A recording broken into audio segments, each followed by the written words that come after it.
Hello, you're watching Much Ado About Something today, and I'm Donna. And today I wanted to share with you a staple that's from the Appalachians. Of course, it's a staple in many other areas too, but I just wanted to share with you how we always made soup beans growing up. And soup beans are synonymous with pinto beans. This is what you'll need: side meat or a ham hock. I love to use a ham hock. It's a cut of a pig that is just delicious in soup beans, but I didn't have a ham hock today. I had side meat, and so that's what we're going to use. You'll need pinto beans, dried beans. I've got a 12-pound bag that I bought at Sam's. That tells you how much we eat these pintos or soup beans. You don't have to cook this much. 1-pound bag would be fine that you get from any grocery store. And an onion.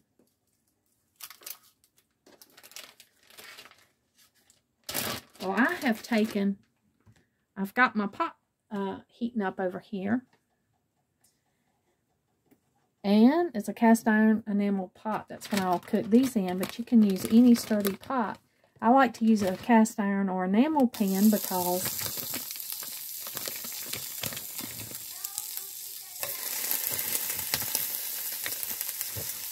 they're just good when you slow cook. So we're going to use 3 pieces of this side meat today. I'm going to let that go ahead and be cooking while I do a couple of these other things over here. Sorry for the shaky camera.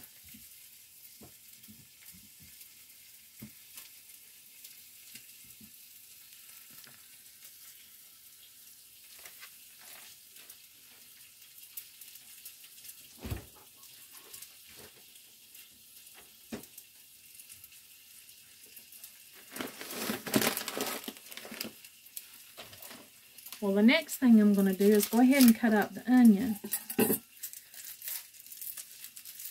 Now, there's 2 ways that you can use the onion in your recipe for soup beans.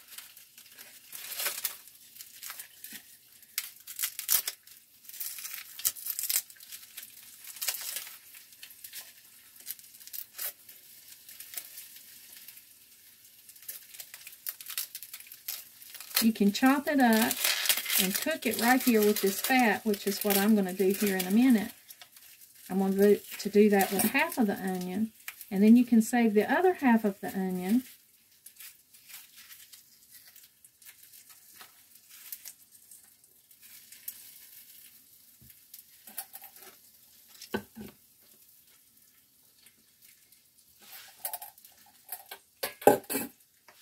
I'm going to wash this onion off real quick.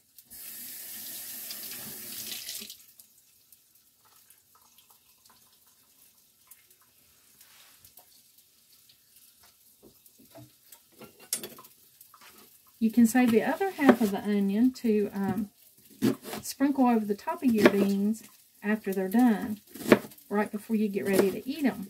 So, and in the springtime when your garden's coming in, you've got spring onions. Of course, that's the best onion to put on the top of your pinto beans. I'm just going to chop this onion up real quick.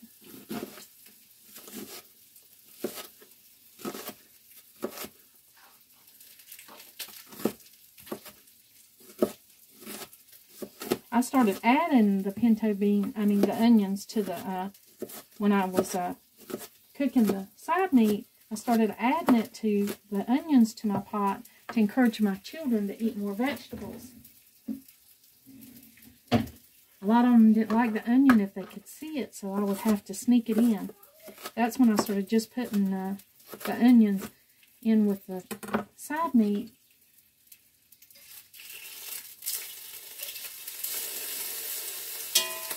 And letting them cook until they were clear.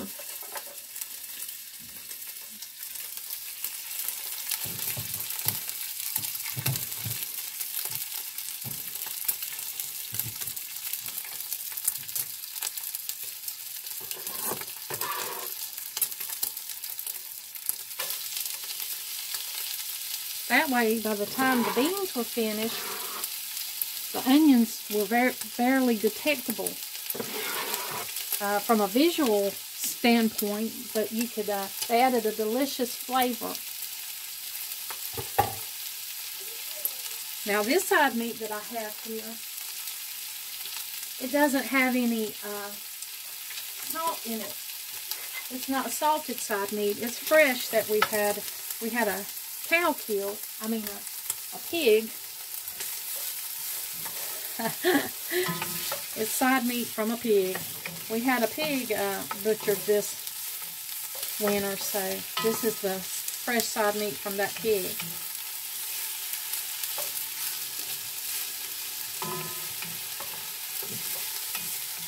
Natural animal fat is a healthy fat. Every cell in your body needs fat.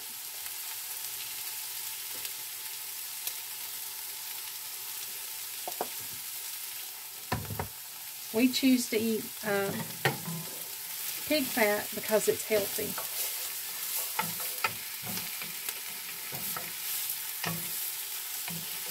In moderation, just like anything else that you eat, you want to eat it in moderation. But Appalachians, pigs were readily available. A lot of people raised pigs, killed them in the winter, and so that's what they had. They had ham, ham hocks, bacon, side meat. Any of those would be good to flavor your soup beans, your pintos.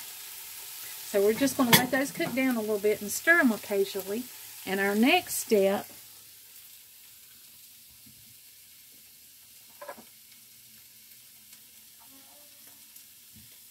will be to pick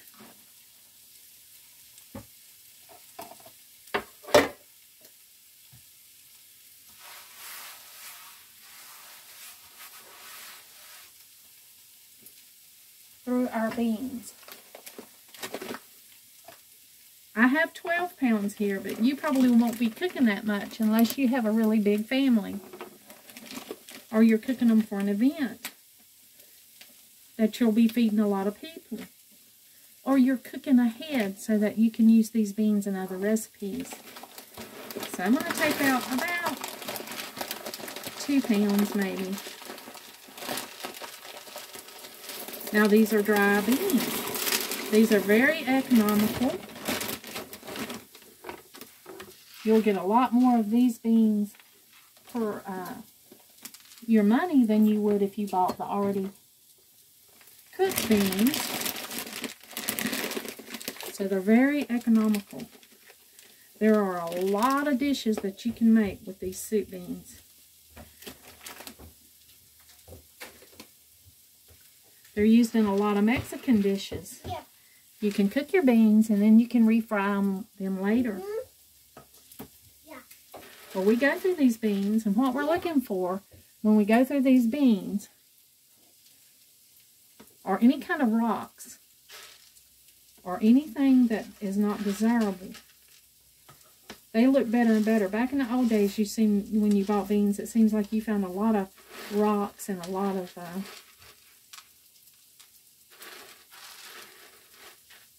maybe little dried up pieces that came off of the plant. But this day and age, I rarely find anything. I might occasionally find a rock, but I very rarely find anything that's not edible. But you just go through them and pick out anything that shouldn't be in there, anything that's not a bean.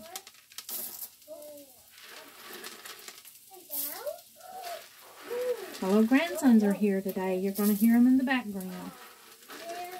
Yeah, see, there's no rocks. Sometimes you'll find them something in the near the bottom of the bag more than you will in the top of the bag. That's what we did. We went through the beans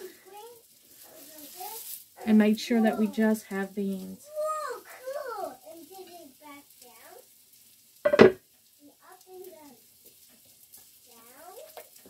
Now we're going to make sure we wash them really good.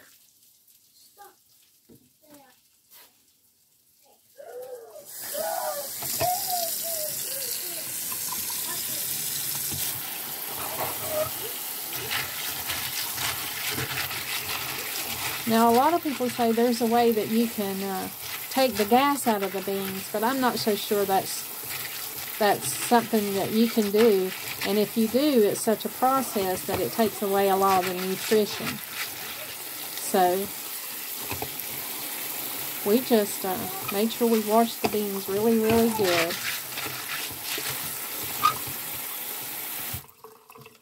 We'll let them drain there a little bit. You can spray a little bit of vinegar over these and wash it, rinse it off if that's what you want to do. Now let's check on our side meat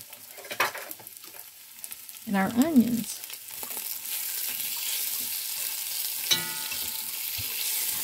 What you're doing when you cook this side meat is you're rendering out some of the lard. Some of the fat that's in that side meat, you're rendering that out. And it's going to be used to season your beans.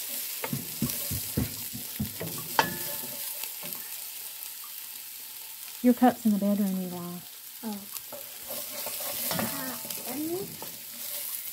Go play. Daddy's making a video.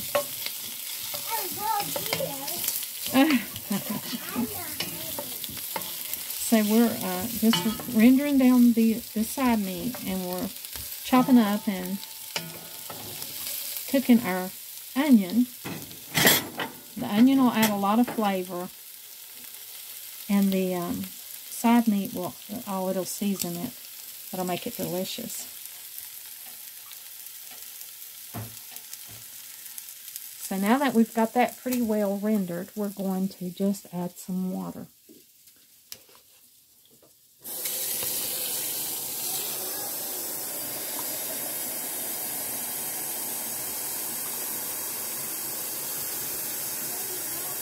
I use about 2 quarts of water, at least, sometimes more.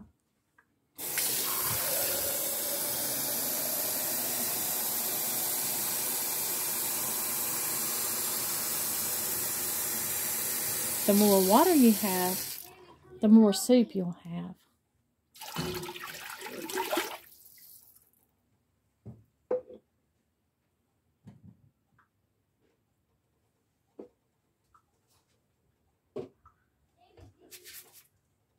So you take your freshly washed pinto beans that you've picked through and made sure they were clean, and you add them to your pot.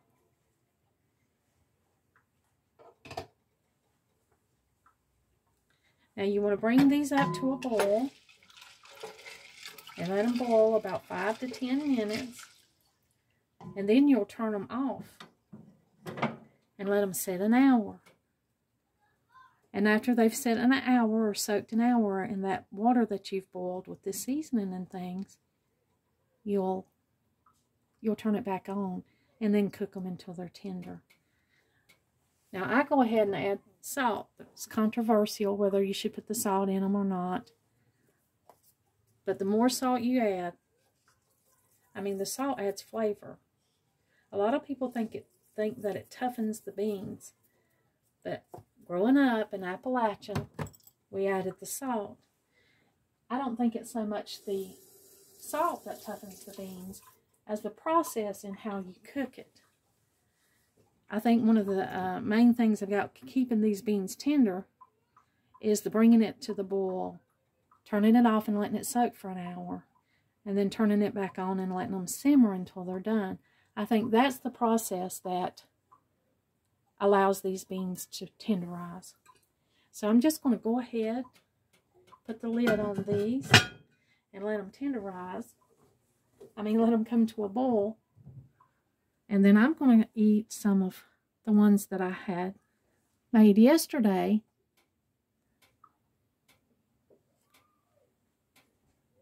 And that's what I'm going to have for lunch today. Now I've got Appalachian cornbread here, cooked in just a regular, these beans were cooked in a regular pot, and the cornbread was cooked in a cast iron pot last night. And you would eat these one of 2 ways. you would either put your beans in your bowl and have your cornbread on the side, or crumble your cornbread up, which is what I usually do. I usually crumble my cornbread up.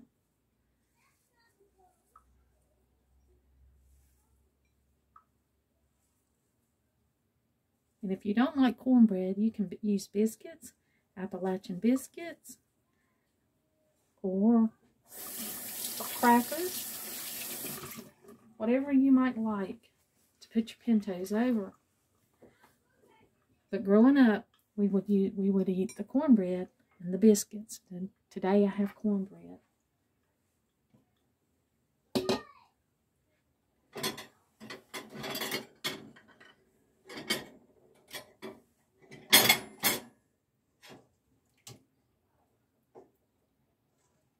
We're just going to ladle out some pintos over them.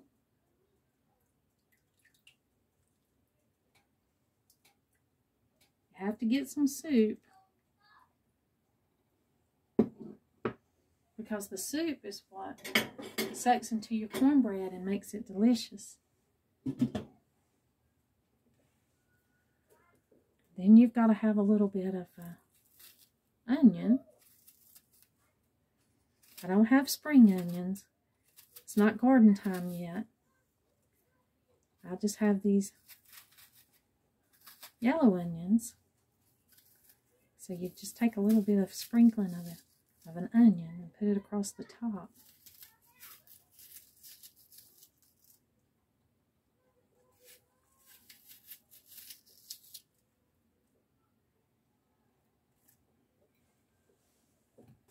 And then add your salt and pepper.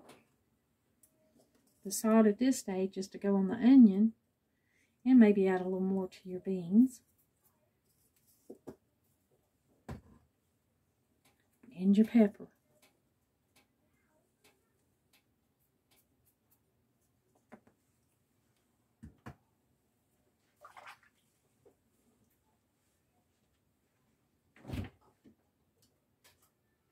Now, of course, there's other things that we add to the soup beans.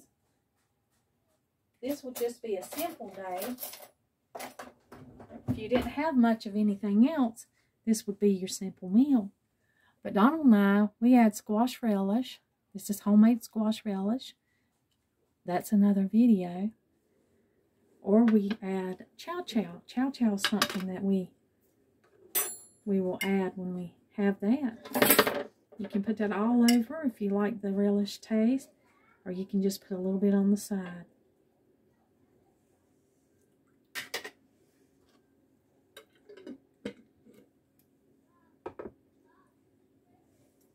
Well, there you go. That's an Appalachian soup bean plate, or pintos.